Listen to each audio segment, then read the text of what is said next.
To perform first setup on Samsung Galaxy A37 5G, first of all, you will need to power on your device. You can do it by flipping your phone to the left side and then clicking on this button and holding it until you feel a vibration. After you feel that vibration, let go of the button and wait until your phone is actually powered on. So it may take a few moments. In case that your phone doesn't power on, you may need to connect it to the charger, which it should be between 10 to 45 watts, and you can use the charging cable that is included. Just keep in mind that this cable is USB-C to USB-C. And now when we have our phone powered on, we should be able to see the first setup screen.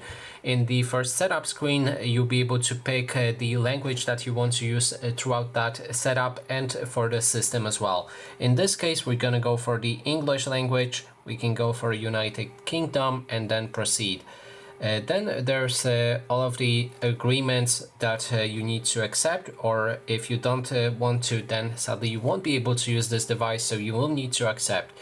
Then we can move to the next step.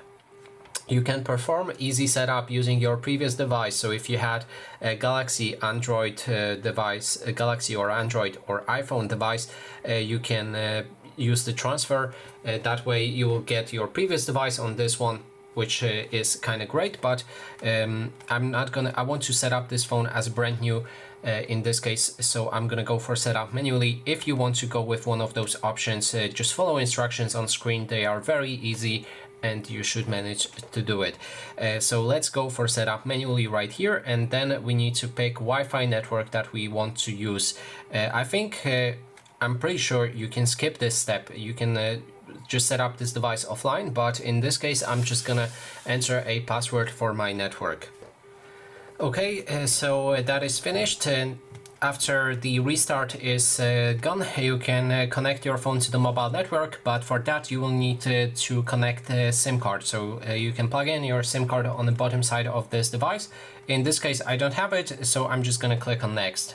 There's the option to connect to mobile network yet again, but here you'll be able to use eSIM. So if you are using eSIM, you can transfer it from your previous device or scan the QR code on the carrier to receive it.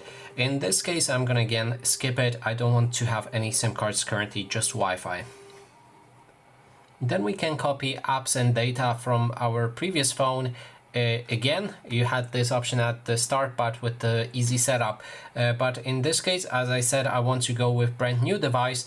If you want, you can click on next and follow instructions on screen, and that way you'll be able to copy them. It's fairly easy again. So in this case, I'm gonna skip it.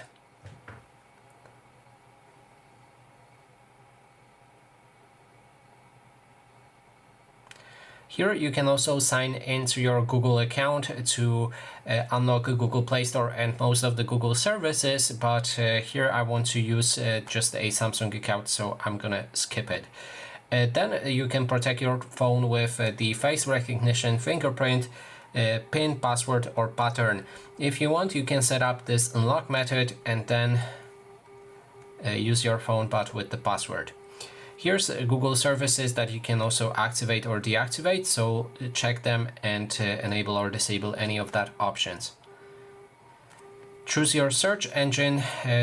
In this case, I'm gonna go for Google. Of course, you can go for anything else.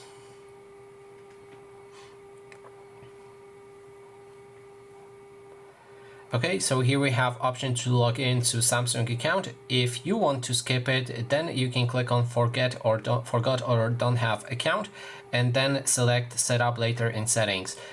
But in this case, I'm gonna log into my using my credentials off screen. Then you'll be able to see intelligent features on your phone. You can unleash your creativity with Object Eraser or just any of those features, not just check through them. We can go for the next step, it doesn't matter for now.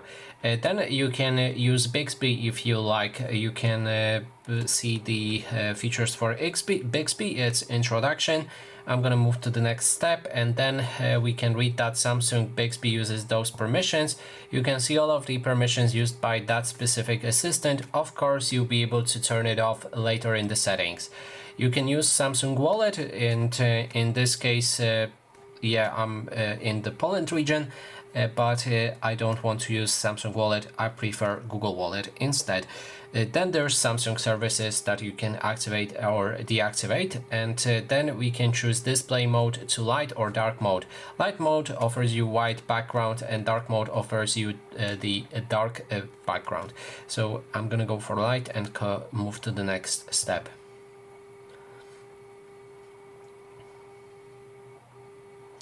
Then there's the bloatware, as I call it, but of course if you want you can use those apps. In this case I just don't want them. I'm gonna disable each and every app right here on this list, because if you do accept them, then they will download and will stay on your phone.